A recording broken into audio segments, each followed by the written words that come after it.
having a life scholarship and being able to afford to go to college made me feel inspired to go. When I got a life scholarship, it was such a relief. I knew that I wanted to have an impact. Having a life scholarship through the SC Education Lottery was huge. It gave me the opportunity to make that impact right here at home. The South Carolina Education Lottery. A better you, a better us, a better South Carolina. Visit sceducationlottery.com/betteryou. Ready to make a real impact every day? Join the Active Day Home Care team and help clients maintain their independence in the comfort of their own homes. Make a difference in someone's life as you provide essential daily assistance and protect their health and happiness. Earn up to $20 an hour and enjoy additional perks like optional daily pay, 401k, paid time off, ongoing educational training, and more. Join a team that values care, compassion, and your professional growth. Visit activeday.com to apply. This week, we're diving into one of the most debated questions in Dynasty startup rooms. Do you draft to win right away in year one or punt early and build for long-term domination? We're talking startup roster construction, risk tolerance, age cliffs, value windows, and how to navigate the tension between proven veterans and unproven upside. Producer, hit it.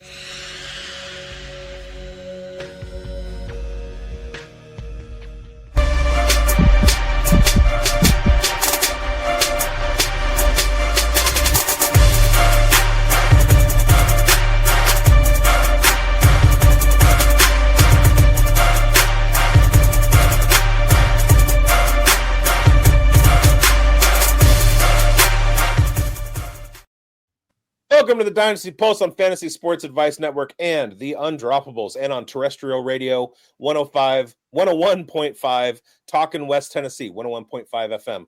This is the finest collection of knowers of ball in the industry. There's stiff competition out there, but we're stiffer.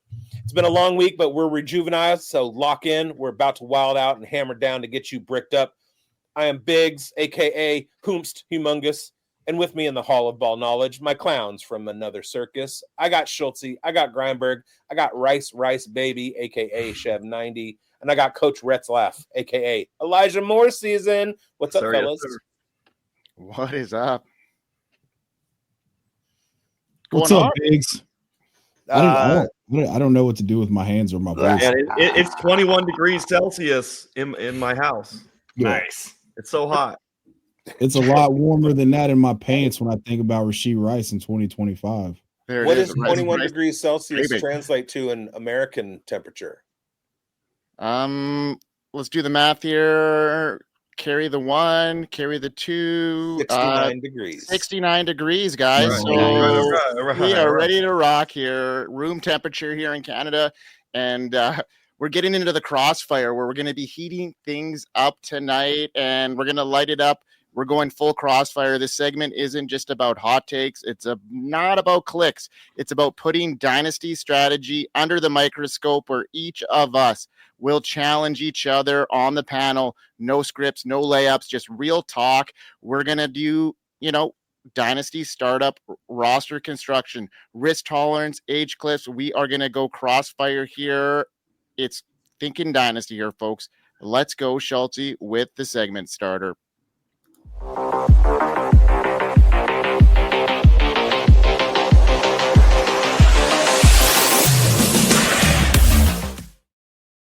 right.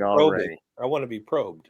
There it is. It's the probing section. And Schultzy, let's get it started with your question to the panel here, or to Chev, it looks like. All right. My question here for you, legendary ball knower, Chevdonius Maximus. Do you enter startup drafts with a specific strategy in mind, or do you kind of keep the options fluid? Are you looking at strategies maybe like zero RB, leaning into quarterbacks heavy at the beginning, win now, going super young? Or are you letting outside factors determine how things play out, such as draft slot, who you're playing with, who the league mates are, and board value? It's a great question, Schultzy, Schlutzy, Schlut Bucket. I'm sorry. All right, so yeah, that's a great question. And the one thing that's a constant is that I try to, if I'm in the league, like we're all in the league together, we all kind of know who we like and don't like, which makes it an advantageous position to be in. And it also puts you at a disadvantage because you know who I like in what range, because we've talked about this ad nauseum for months now, and there's no new information to go off of outside of the, landing spots for the rookies. So the one thing that I try to make sure that the build makes sense. So if if the board's leaning a certain way and value at a certain position is on the board, I'm going to take that value 9 times out of 10.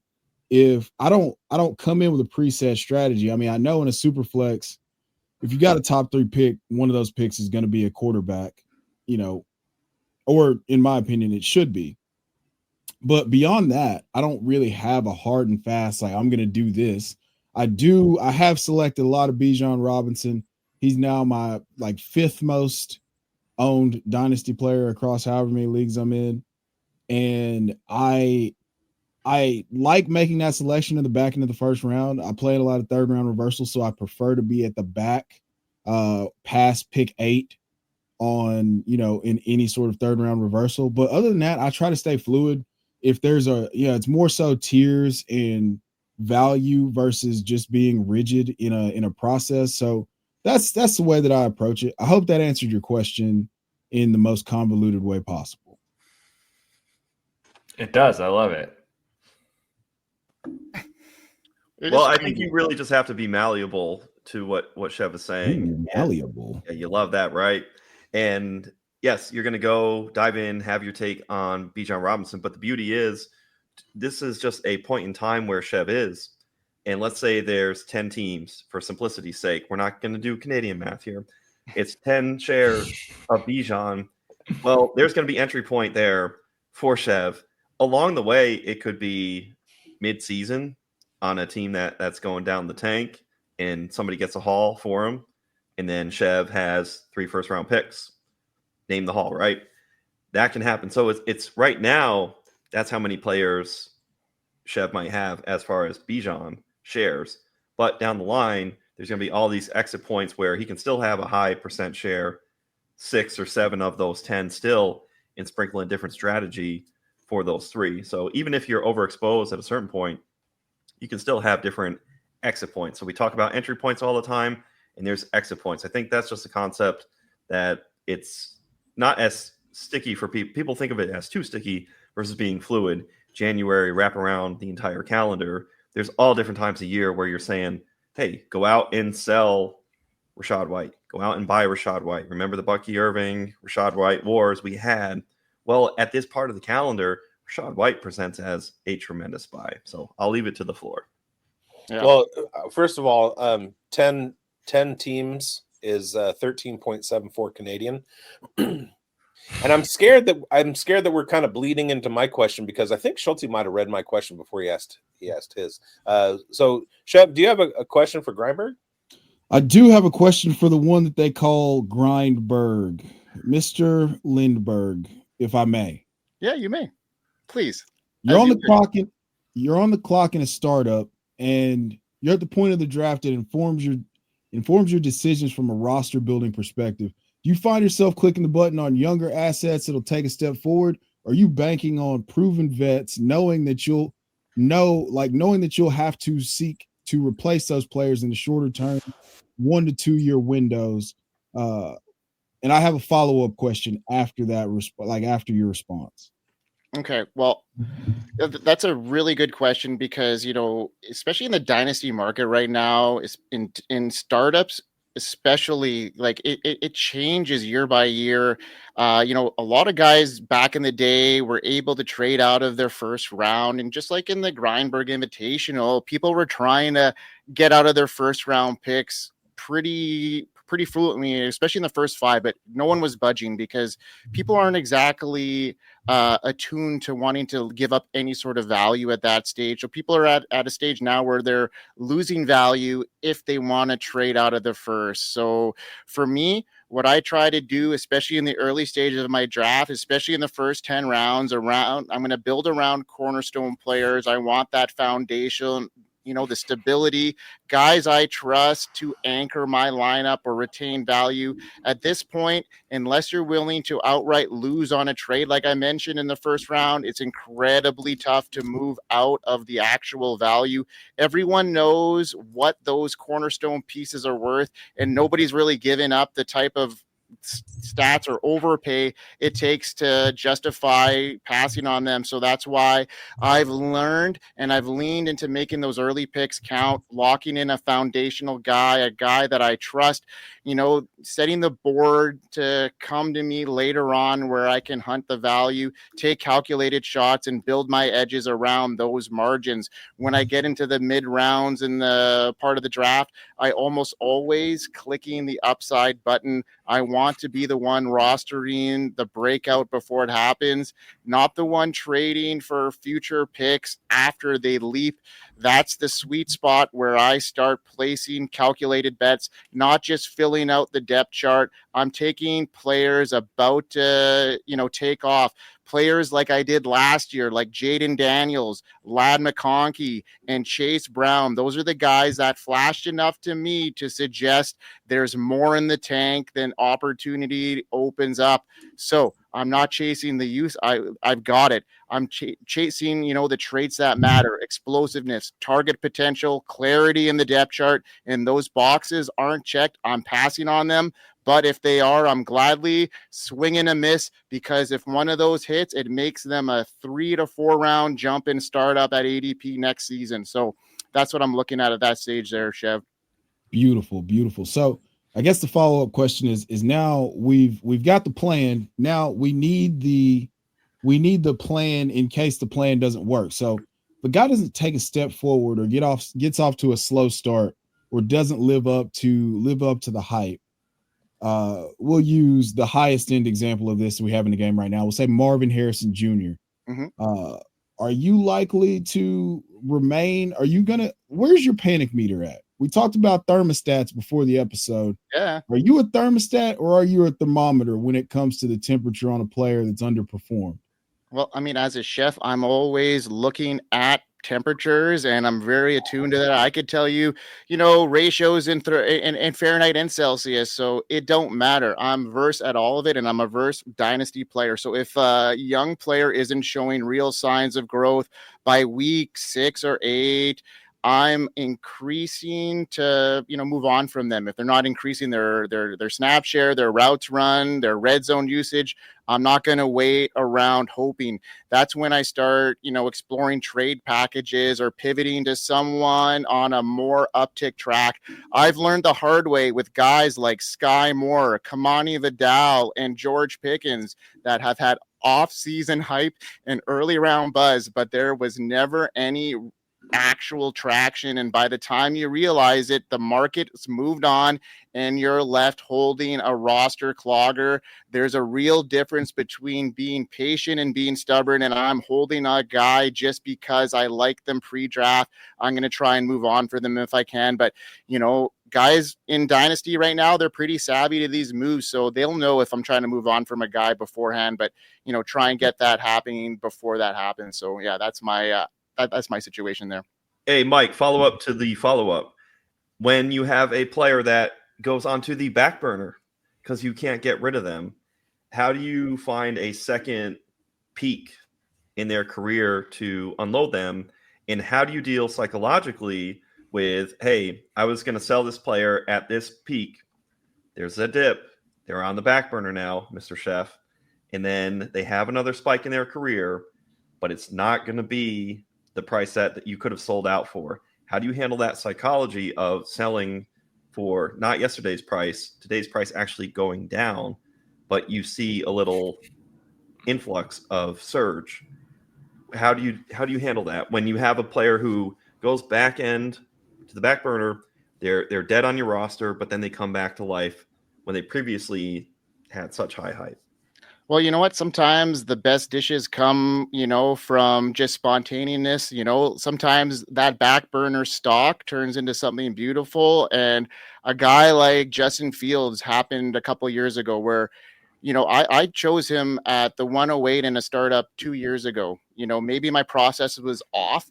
You can't just fold at that stage. You're trying to offload them, but no one's going to pay the price that you're willing to take for him, because, I'm thinking him as a value, an asset that I paid a huge value for here. And now, 3 years later, a championship later, I made some moves to get around that. And now he's my QB3 sitting here, and he's got that ton of upside. So, I've had offers for him, and I'm ready to pull the trigger on something at this stage where that value now is back to almost similarly to where it was, not quite that first round at this stage, but, give him a season in New York where, a guy like bigz, who has, Garrett Wilson, Breece Hall, Mason Taylor, all as, top 10 plays here. A guy like, Justin Fields is going to pull into that. And if he can, solidify that type of stage, he's back into that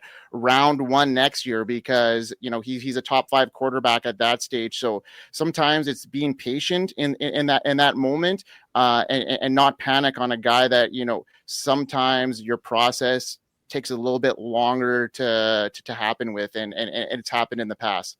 Now I'd like to follow up to the follow up, and the beauty of Dynasty is that a lot of times you have a dead cat bounce or a post hype sleeper where they do return value after a dead period. So you can be high on a guy going into a rookie draft. You pick him, and then he does nothing on your taxi squad. Then you have to promote him, and he does nothing in year 2. And then he sees a tick in upside in year 3, and he's valuable in that you can start moving him. We have a whole bunch of shares of Roschon Johnson and Kendre Miller. They're running backs entering their year 3, and they have returned absolutely nothing from their back end first round, high end second round value in their rookie drafts. But if one of them happens to pop off, you're sitting on a gold mine, because they haven't been movable in the past. And so we're looking for, especially in startups, those dead cat bounces to finally come through. I notice, Coach, you have in your little on-screen title, Elijah Moore season. That's exactly who I'm talking about. Is a guy like Elijah Moore who comes out and looks like a route genius in his rookie season, and then disappears, crosses teams, goes to another team. He's now on his 3rd team. He's had a career similar to Tyler Lockett, and guess what Tyler Lockett did? He broke out in year 5. Where's Elijah Moore at? So things like that happen. You just have to be the one holding on to them. And there's a saying in Dynasty, I'm not often wrong. I'm just early or late. Yeah, exactly. So a follow-up to the follow-up to the follow-up to the follow-up.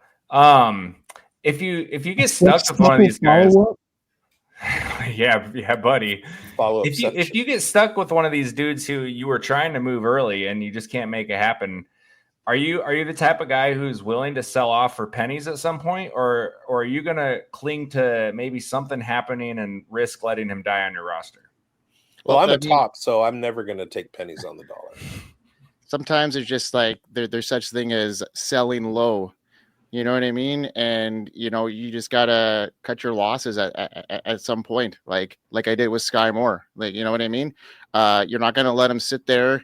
You're going to have to bite your bullet. You're not going to let him sit on your bench. I mean, maybe there's tougher calls than that down the line. And maybe if you come up with one, I can maybe make that decision. But sometimes you just got to, cut your losses and just move on, because even though you play with your heart, a lot of the time, Dynasty and just in general, this is a cutthroat kind of business, and you just gotta sometimes move on and admit when you're wrong, and sometimes that's hard to do, and the best Dynasty players can admit when they're wrong and move on, and just like anything in life, really, if you could really own in on your weaknesses and improve on them, that makes you even stronger. So yeah, let's go.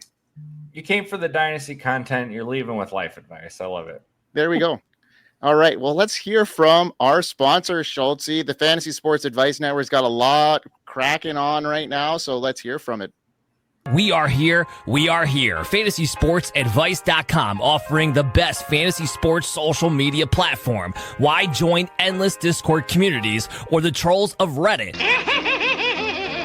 Fantasy Sports Advice is a community designed to help you win with 24/7 support. Go to fantasysportsadvice.com and become a pro member for unlimited access. Again, go to fantasysportsadvice.com today.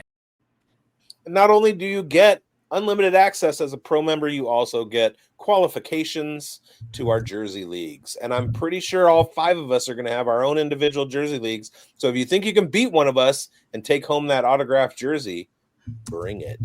And then one more thing here. Maybe we should consider doing a Dynasty Pulse listener league startup. Let's maybe get some listeners in on that, and maybe we can make a jersey league out of it. So anybody that wants to get in, just message us in the chat with Schultzy. No, I'm not going to say it. No, just message in the chat, and we'll get you in the league if you're interested, and DM us, and we'll get you in one of the jersey leagues, which will be a Dynasty Pulse only invitational. It'll be awesome, and it'll be a Dynasty startup that you'll be able to get into and participate in as long as you are a premium member. Now, bigz, I got a probing question for you, my man. Probing. All right. So, what's more dangerous in a startup? Overvaluing youth. Switchblade. Overvaluing youth, or is it prison rules? It's prison rules. It's all that. I didn't know we were playing prison rules. It's the probe, man. Prison rules are on. All right. So, back to my question. What's more dangerous in a startup? Overvaluing youth or overestimating a contender window that might close before it opens? Let's unpack this a little bit. Can you expand on that a little bit? Yeah, I will. I'm going to unpack it. Okay. So on one hand, we see managers chase youth like it's the only currency that managers, rookie fever, second-year breakout hype, and dynasty Twitter darlings can lead people to stack raw, unproven players, guys like Jameson Williams, J.J. McCarthy, or R.J. Harvey at the expense of production. The result? A perma rebuild roster with no reliable weekly floor and no clear path to contending anytime soon. And on the flip side, some managers build like they're trying to win a redraft league, loading up on aging veterans like Barkley, Henry, Devante Adams. They think they're contending, but one injury or a team regression later, and suddenly they're stuck with a depth, like a deceiving type of asset. Now, with no end in sight, what is the mistake that is more costly to you? And overcommitting to upside that may never materialize, or betting on a win now core that turns into a roster cliff by year 2? I think it's the second one, the latter, if you will. If you go all in on a win now roster and you have a collection of running backs that fall off the cliff, you have a collection of wide receivers that get hurt, and quarterbacks that are inefficient and lose their jobs, I think that's a little bit more devastating. If you have a ton of really young assets, like we talked about earlier, you can get a dead cat bounce, you can get a post-hype player that, one of the biggest things for me over the last couple of years has been the Cam Akers and Trey Sermon effect. Like, there has never been a point where those guys had actual value on the field, but they had short periods of time where, preseason Trey Sermon gets signed to a new team and all of a sudden people are picking him up off waivers and he's being included in trades. Cam Akers is another one, not going to produce whatsoever, but do carry some value. If you are drafting very young, you can run into some of those players even while you're blindfolded. But if you are taking a whole bunch of guys who wind up ending their careers while they're on your roster, there's nothing you can do. You're dead in the water. So I would defer to the youth movement rather than the veterans, but you just kind of have to make the right call on those veterans, like the people who were drafting Saquon Barkley and Derrick Henry last year in startups. They nailed it. The people who were drafting Joe Mixon not quite so much. So it's dynasty. We all have takes, and there's luck and there's not luck, and it's not a matter of a player being bad or good. It's a matter of when their value is beneficial to you, whether that's in your roster or with trade value, etc. But I'd rather have the young guys. I'm on the other side of that. I think if we look at all the draft classes that come in and you say X percentage of players actually hit, and you just load up on all rookies and second-year guys, well, the percentages are playing out where you're going to have a roster that, 40% hits or whatever the number may be, versus if you're going to snag some bets here, like you're drafting these vets who are sliding and you know what they're capable of. Like you've seen it happen. No, I know what you're saying. The thing is, though, that in a struggle, you can always take some of those Cam Akers and Trey Sermons and trade them off for lesser known vets who are going to have a big bounce back. So a couple of years ago, Jameson Williams wasn't really, after his rookie season, he wasn't really on the radar, but you probably could have gotten him in a postseason trade or preseason trade, including a late round draft pick and a Trey Sermon. And then all of a sudden you're in on Jameson Williams breakout. So I think that if you have a guy who's retiring, that's not quite as valuable as somebody who, had a whole lot of potential, but is just changing their environment. I agree with that. I have to refute your point there about Joe Mixon clicking the button on Joe Mixon. Now, personally, I agree with the philosophy. I'm not too keyed up about taking guys that are older, unless they're extremely hyper productive. Devante Adams in startups, but Joe Mixon was the RB1 through week 11 last year. So I would say that it felt pretty good. And he ended up being about 17 points. Now, did he screw people in the fantasy playoffs? Absolutely. But the Texans as a whole screwed people people don't forget. The reason I brought up Joe Mixon is because last year he was somebody that I was a little bit too early on calling his demise. And he did come out of the gate and absolutely tear stuff up.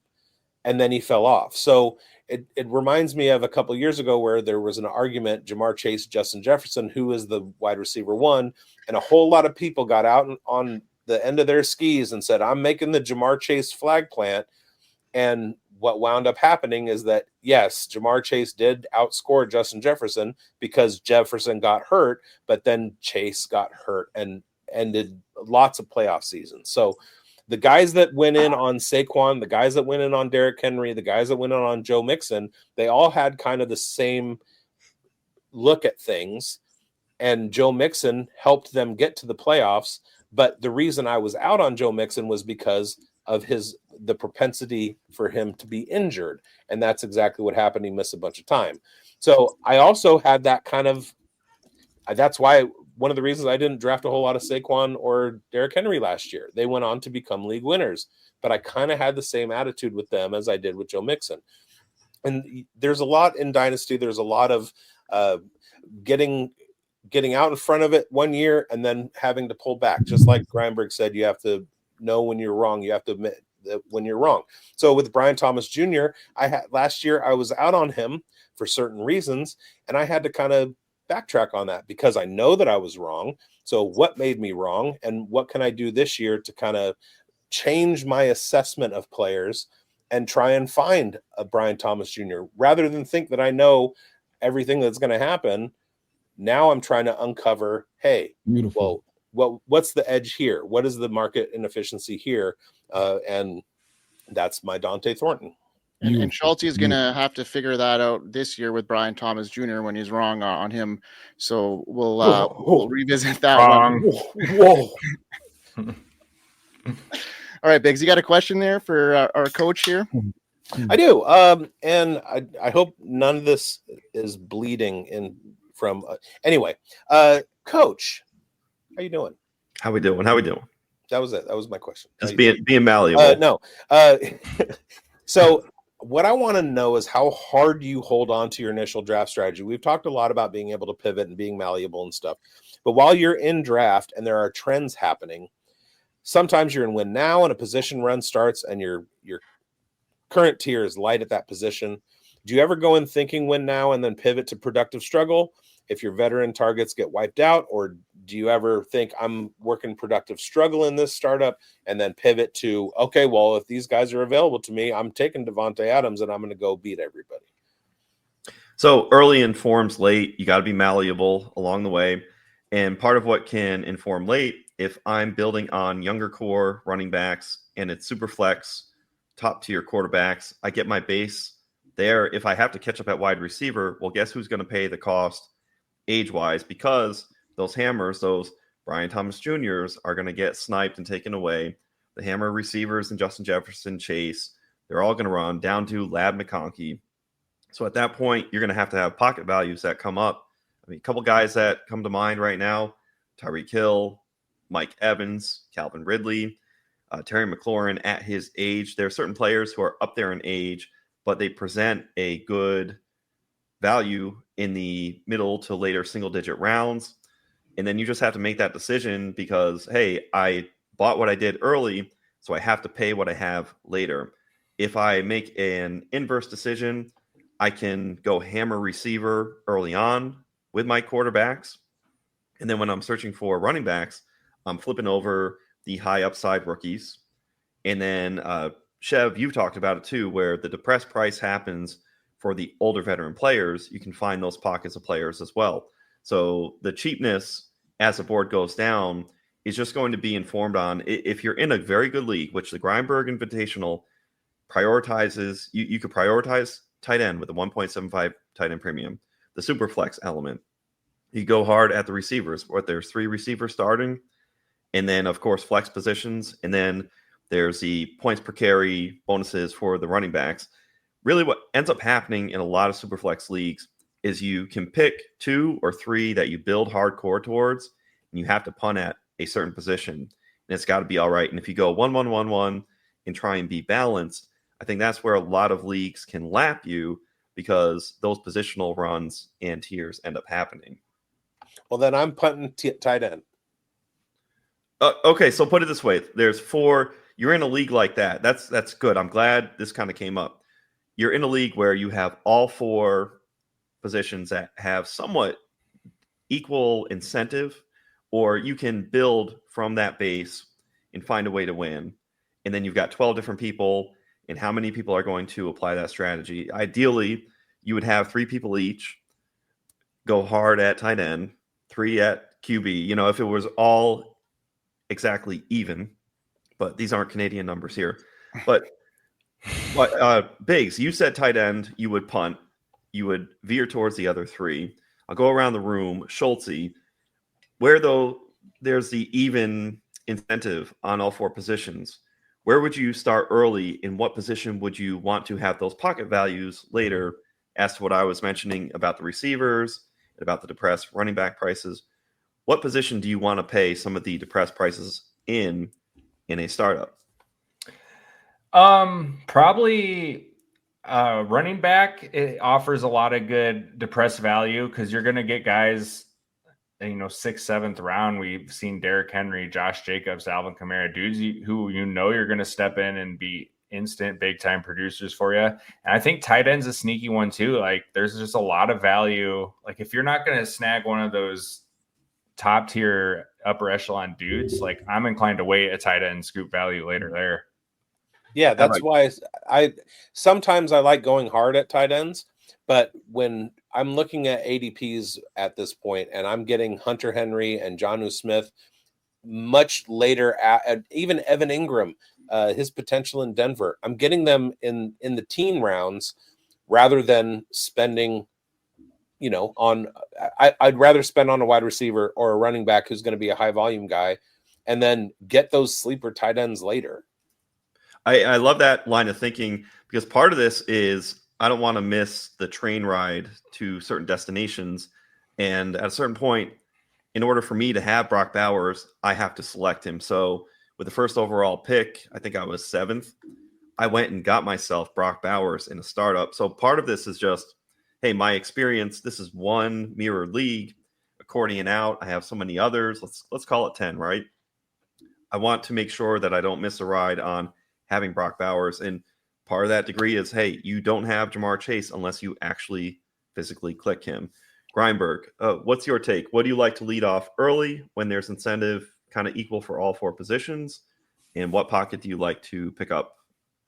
Well, I mean, for me, depending on where I'm drafting too, because like if I'm in the top half of the draft, it's really hard at this stage to trade out of it. I mean, you're almost destined to pick one of those top guys unless you're losing value. So if I can get a middle to later round pick, I'm in your boat here with picking that Brock Bowers situation here, because he showed what he could do his first year as a rookie, leading the league in targets. There's an insane amount of upside here for a guy that is so young, and the longevity there. He could just literally be the Travis Kelce of that position for the next decade, and that upside and leading that is something that I'm willing to buy into, just seeing what that potential is. And it's not like a flash in the pan like Sam Laporta was.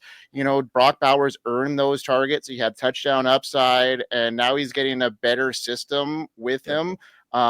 Wheels up for him. I'm looking for the best value here, and a guy that, especially in the first round, that I know is going to be on my team for a long time. That's what I'm looking for. So for me in a startup, I'm having a hard time picking a running back because of how shortened their careers are, especially in fantasy football. I'm looking for a guy, whether it's a quarterback that, is young and shows maybe a pocket presence, that doesn't have that rushing upside, or a guy that is a game changer that's going to win me a league, like a Lamar Jackson or a Jaden Daniels or a Brock Bowers for this instance, that is just going to dominate a position for a number of years and make you the difference maker. And that's what a Brock Bowers will do here for you. And I was really savvy on your pick there at 107. I thought he would actually go a little bit earlier in our startup, and he didn't. And especially with the tight end premium at 0.75, that was a smash pick.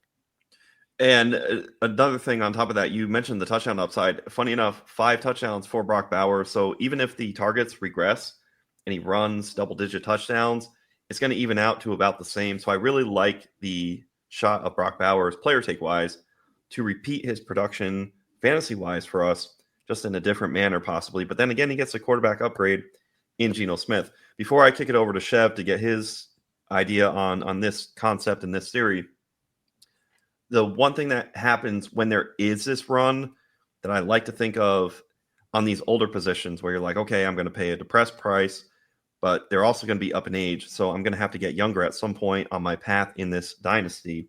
The beauty is, so long as you either compile some extra picks or don't trade away your next year's picks, so right now it would be 2026 rookie picks, you are always going to be in a position to get younger for your team.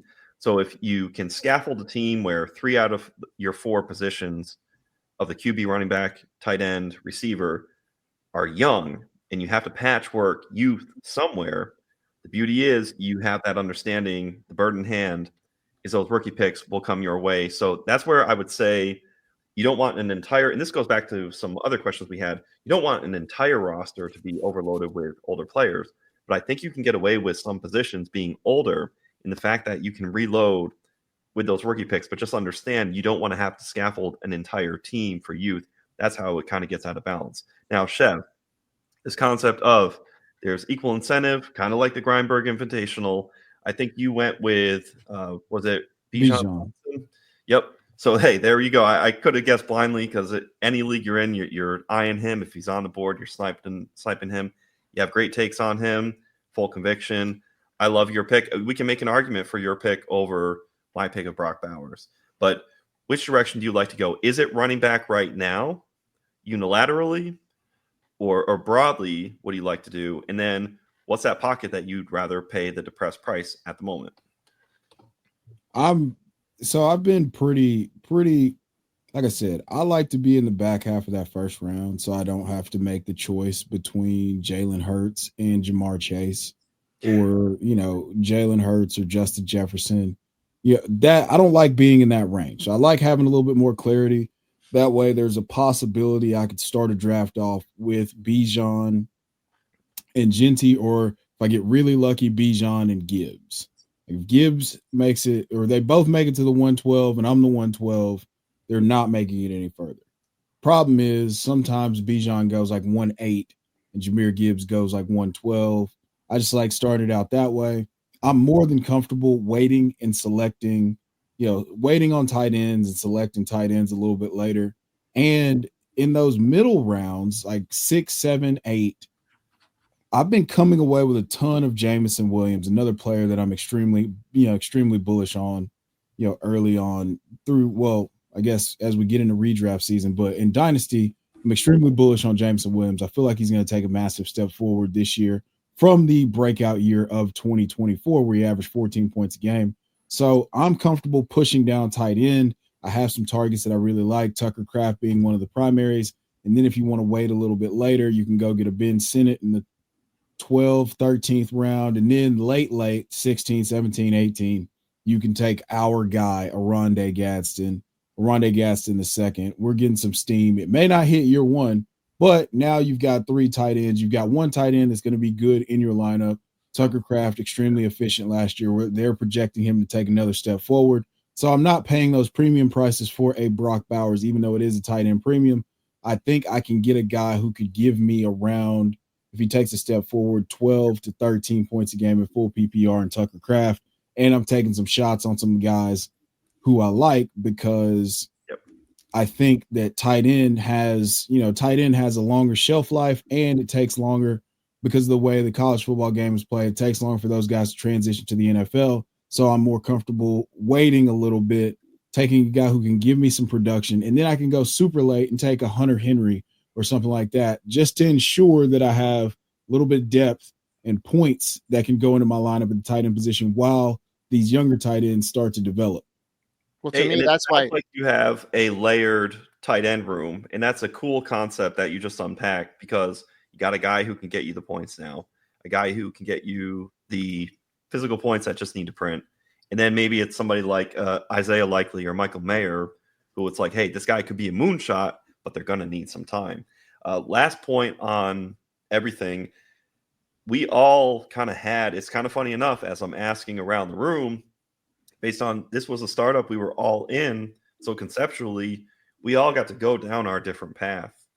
Like some of you went running back while I went tight end. Grindberg, you went quarterback early because you were part of what Chev said. It's depending on where you are positioned in the draft. Kind of like what Chev said, you hate that part of the Hurts chase because you're sitting there like, I might make the wrong decision, because there could be a wrong decision in there. It is kind of neat how, depending on the pocket of where you're at and what the board gives you, you get more clarity. So that is kind of a neat point for those listening at home to what Chev said. If you're beyond the 1-6 and you're in that latter third, especially, you can take advantage of what the room does for you and the mistakes that are made.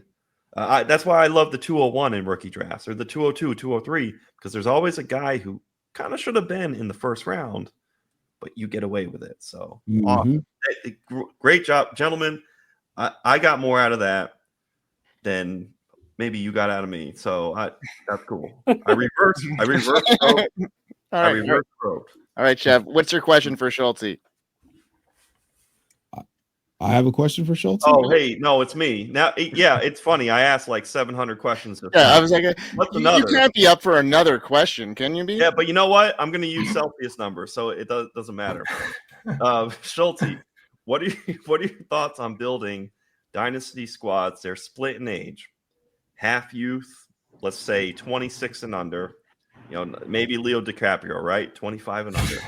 And the rest being 26 and over conceptually. Let's say it's split even amongst all your positions. So you've got a young quarterback, you got an old quarterback, you got just mixtures there. It's very even. How do you balance keeping that team competitive and young at the same time as you're going year 1 to 2 to 3? Well, I think I think it's a really pretty solid, sound strategy. It allows you to, take things as they come, and if your season's not going the way you want, you can start selling off some bets to people who are going to be able to use them. Okay. But like if you're looking at a startup, I think this is a totally reasonable strategy to attack. We've talked about those first 3-4 rounds, you got to nail the core group of guys that you can just depend on for year in and year out.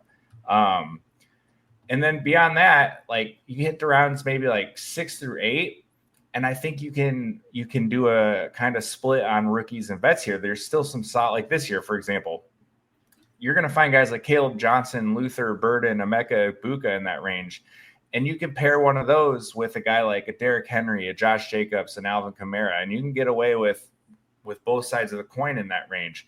Now, if we're talking startup builds here, rounds 9 to 11, this is where I'm buying all of the vet value.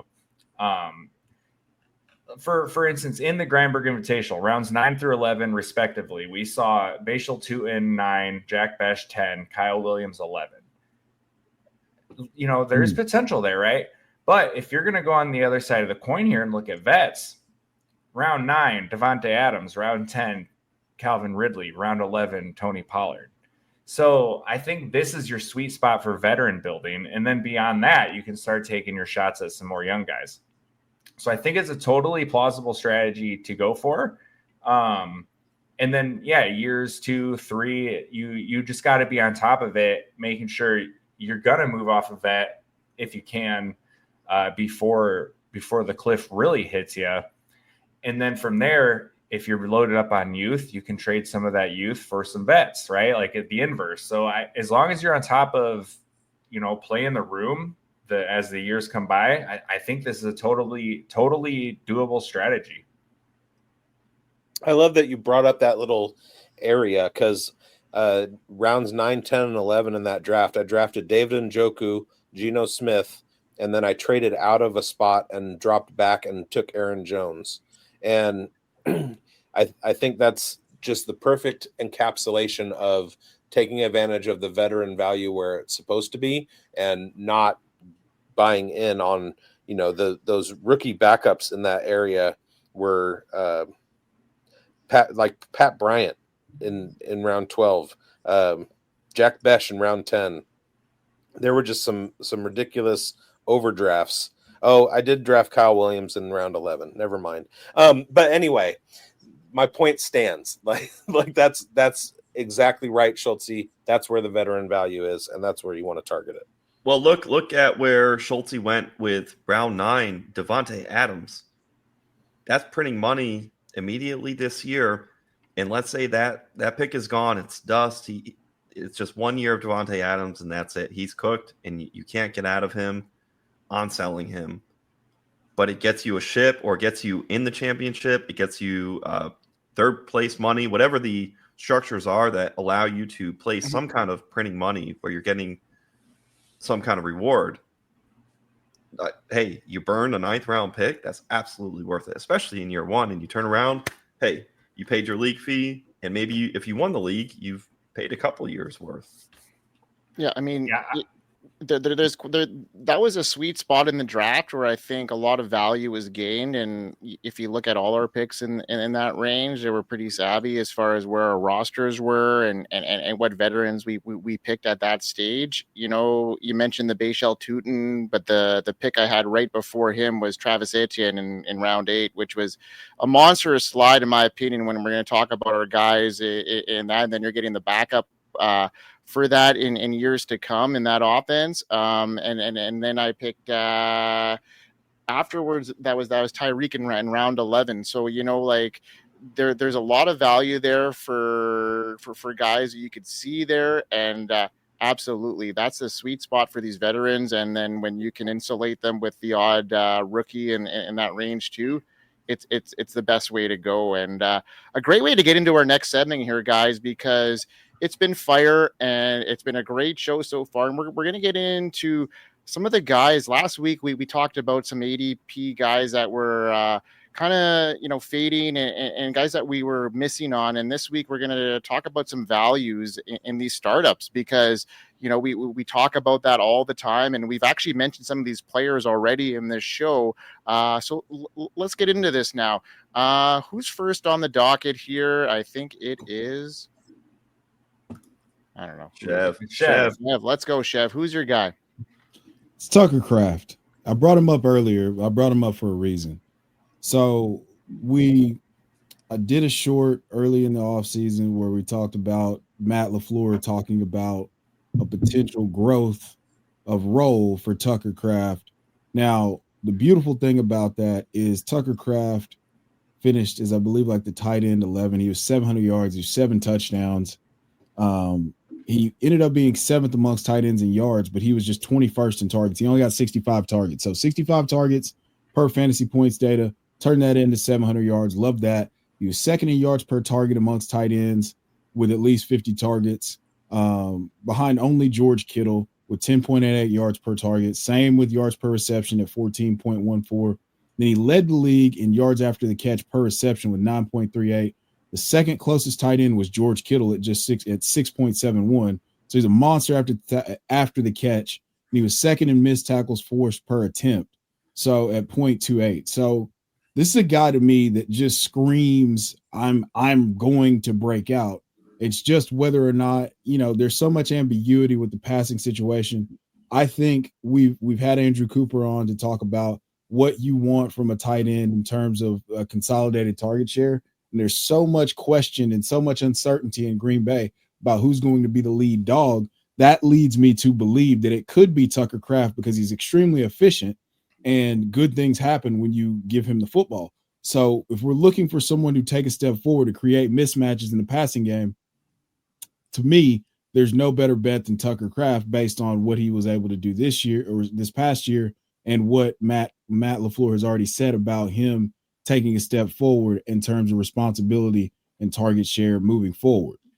Yeah, I agree with that, Chev, 100%. I was big on Tucker Kraft last year, and his yak ability kind of reminds me of kind of like a George Kittle kind of style of play here. Maybe not with the total upside and elite ability here, but as a top 10, tight end for sure heading in this year, and the young blood and, the uncertainty with the wide receiver room here. There's not a bona fide number 1 wide receiver in that room right now. And yeah, maybe Matthew Golden with that first round pick here could, turn into that.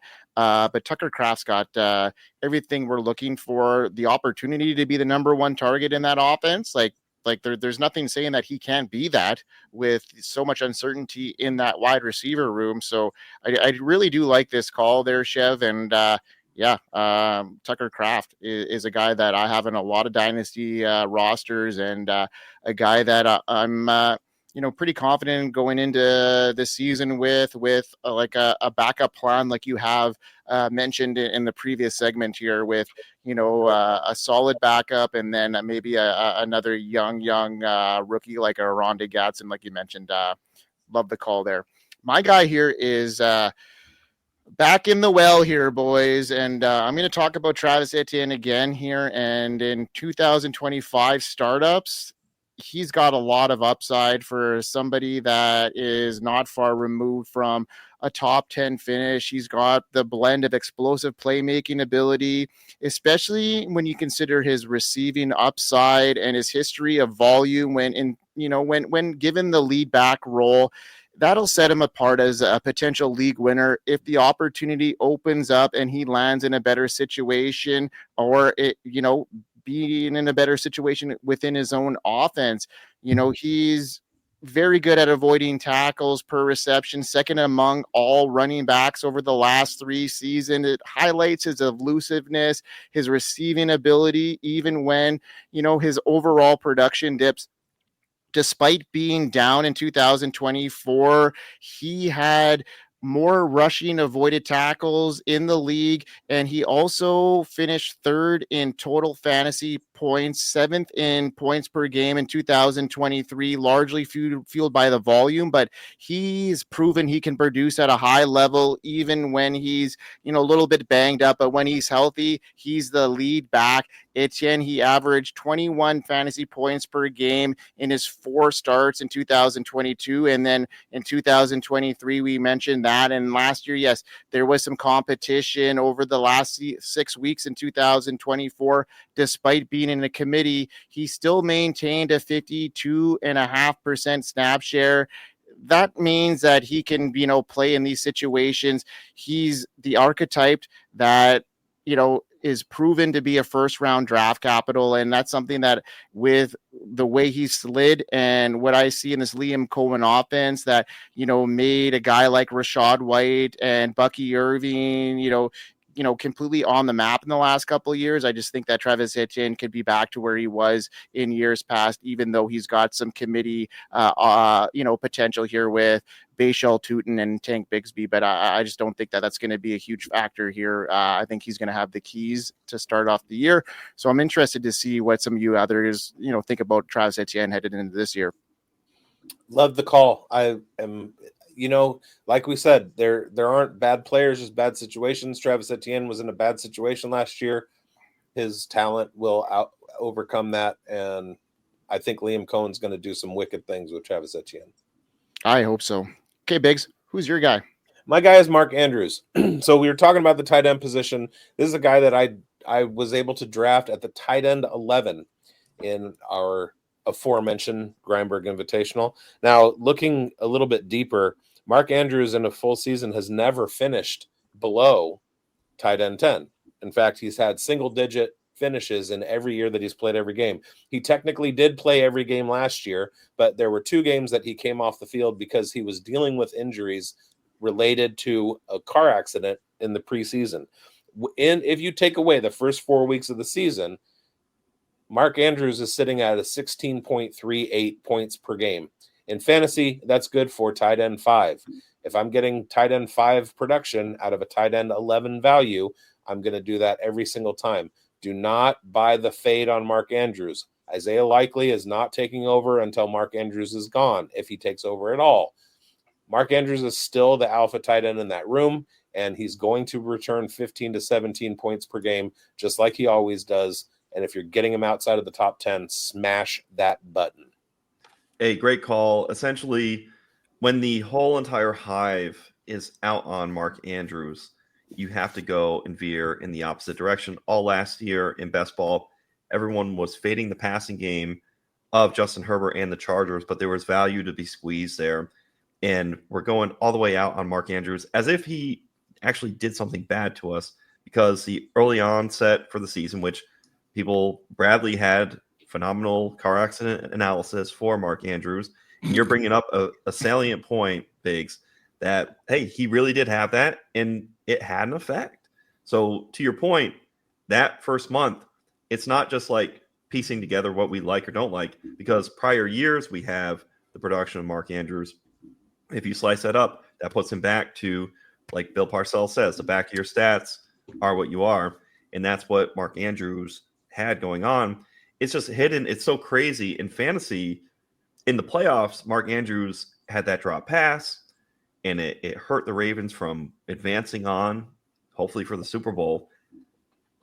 But he didn't really do anything to anybody's fantasy football team. It's kind of crazy how much the dislike or hate or wanting to push Mark Andrews out has gone. So to your point, I think that has gone way too far.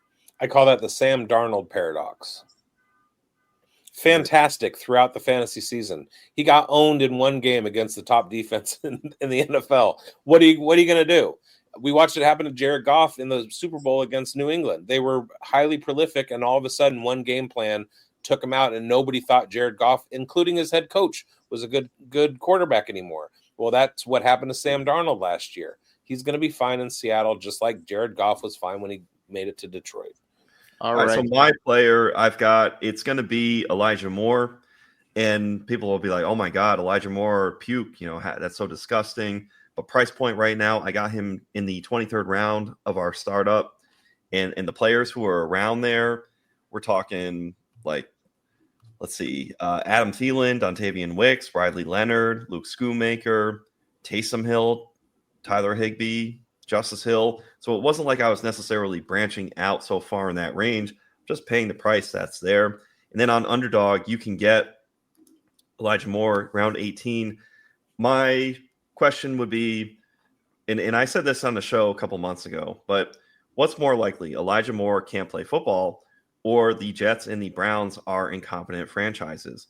And when you ask it that way, based on, if I just asked, hey, is Elijah Moore really that good? People would be like, he's just kind of here. But then when you put it side by side with that question against the competency of the Jets and the Browns, then it becomes a little more in favor of Elijah Moore. We're getting good reports about Elijah Moore from Buffalo.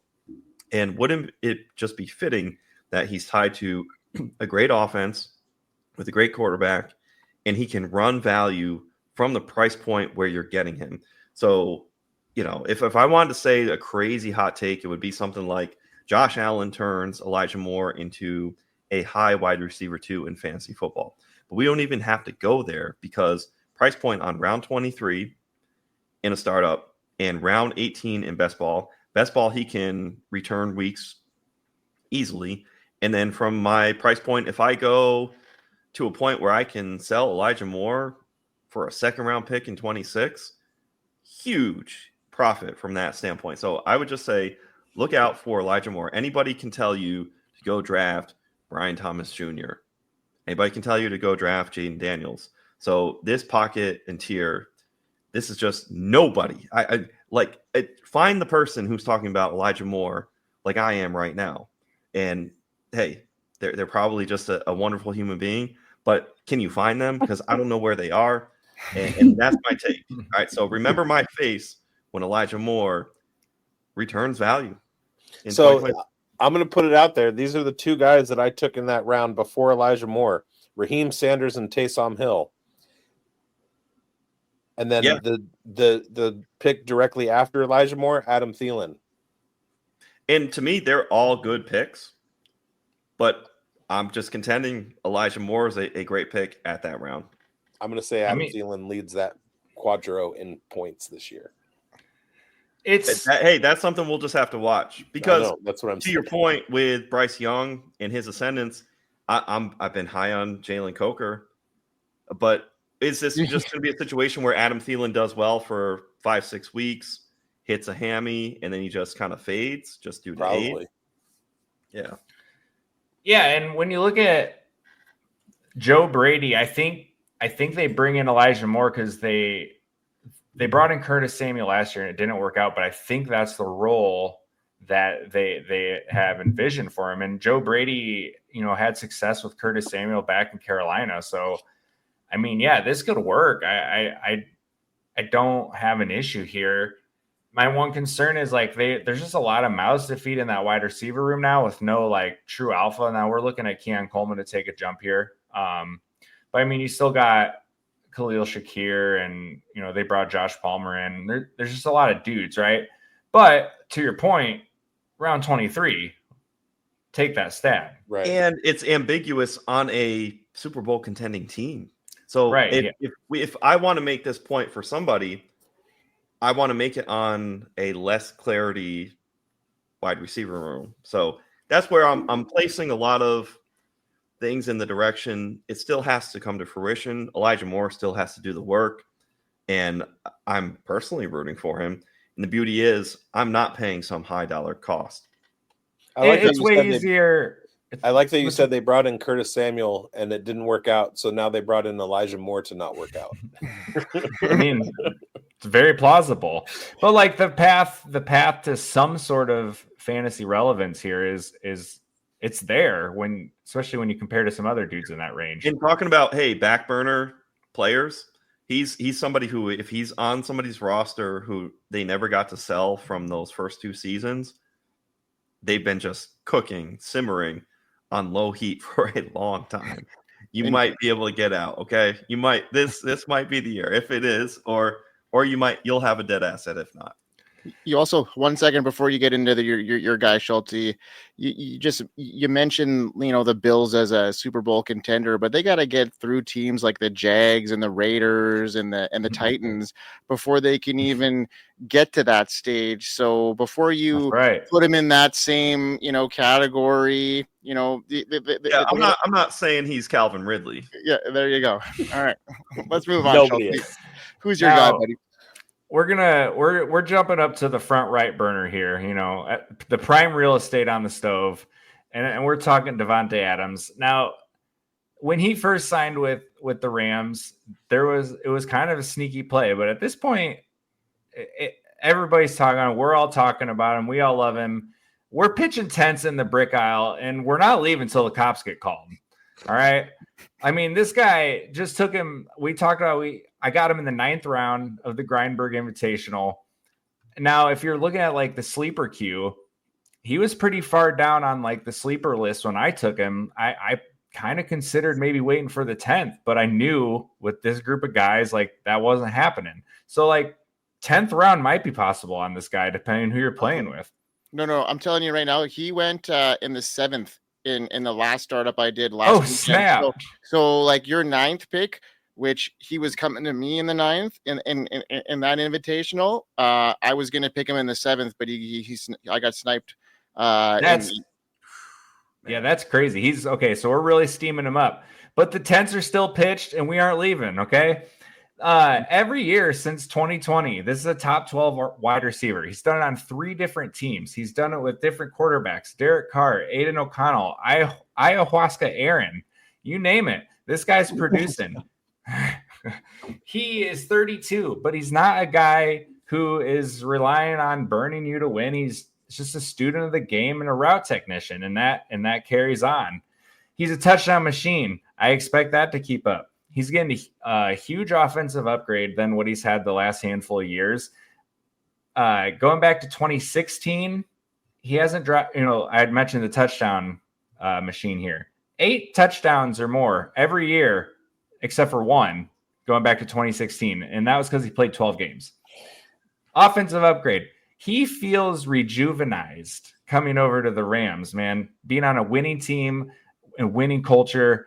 He's playing with Puka, but we've seen Puka miss a bunch of time. And this is also the offense that we have seen produce 3 fringe wide receiver 1 seasons out of Robert frickin' Woods. Okay. So talent-wise, Devante Adams blows Robert Woods out of the water. This offense can handle it, and they will handle it. Now, last point here is we just had a tweet from JJ Zakariason a handful of days ago. Rams wide receiver target share ranks since Sean McVay got to LA. 8th, 5th, 6th, 8th, 1st, 4th, 1st, and 1st. Rams wide receiver fantasy points during that time. 5th, 4th, 4th, 12th, 1st, 15th, 3rd, and 2nd. So those 12th and 15th years, they had some injuries, and there's been outside factors. The teams weren't as good those years. But when the Rams are clicking and they're a competitive team, they are pumping out wide receiver numbers like crazy. And to add a talent like Devante Adams, we're going to the moon, guys. Hey, nose goes. Nose goes with the moonshine. Chev, you got anything to add to that, buddy? Well, the one thing that I was going to add to that, if Schultzy didn't leave any crumbs, which he did not. So Schultzy hit me with the JJ Zakariason tweet, and that was all I was going to add to this. It's a beautiful point. Devante Adams, 17 points a game last year with Aaron Rodgers. He steps into a situation that's better. It's a concentrated target share, and I think that he's being extremely undervalued for what he can represent in your lineup. It doesn't seem like he's faced any sort of decline. It's an upgrade from Cooper Kupp. They use the most condensed splits in the entire NFL, and they're really creative about getting their wide receivers into space and keeping them from being able to get pressed. So I think all of this alludes to a massive breakout for Devante Adams, a re-breakout, if you will, or just the standard of excellency and consistency of a Hall of Famer that he's going to bring to your lineups in 2025. Okay. Follow up. Okay. I've got a trade on the docket that is on a team that won a championship this year. So it's a championship caliber team already. And there's an inbox trade.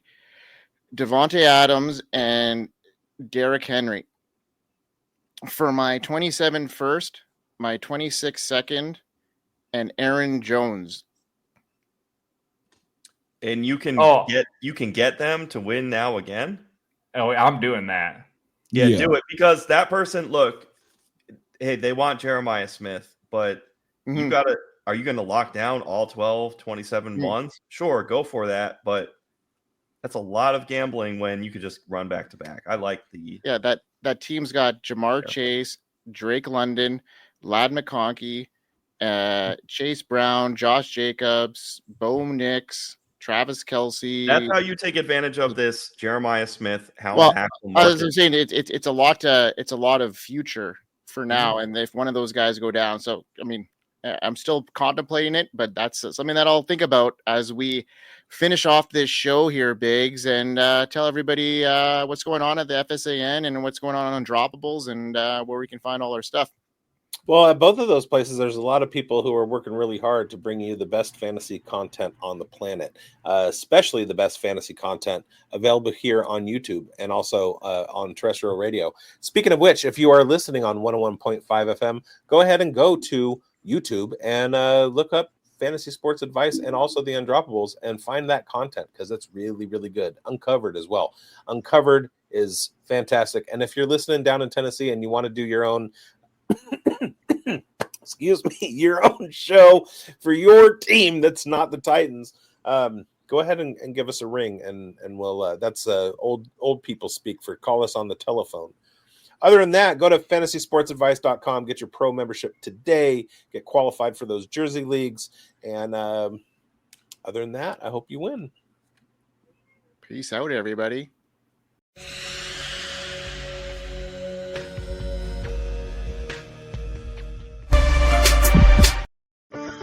Having a life scholarship and being able to afford to go to college made me feel inspired to go.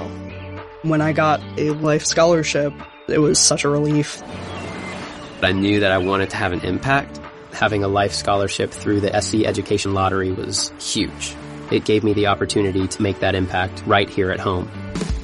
The South Carolina Education Lottery. A better you, a better us, a better South Carolina. Visit sceducationlottery.com/betteryou. Hello, it is Ryan, and we could all use an extra bright spot in our day, couldn't we? Just to make up for things like sitting in traffic, doing the dishes, counting your steps, you know, all the mundane stuff. That is why I'm such a big fan of Chumba Casino. Chumba Casino has all your favorite social casino-style games that you can play for free anytime, anywhere with daily bonuses. So sign up now at ChumbaCasino.com. That's ChumbaCasino.com.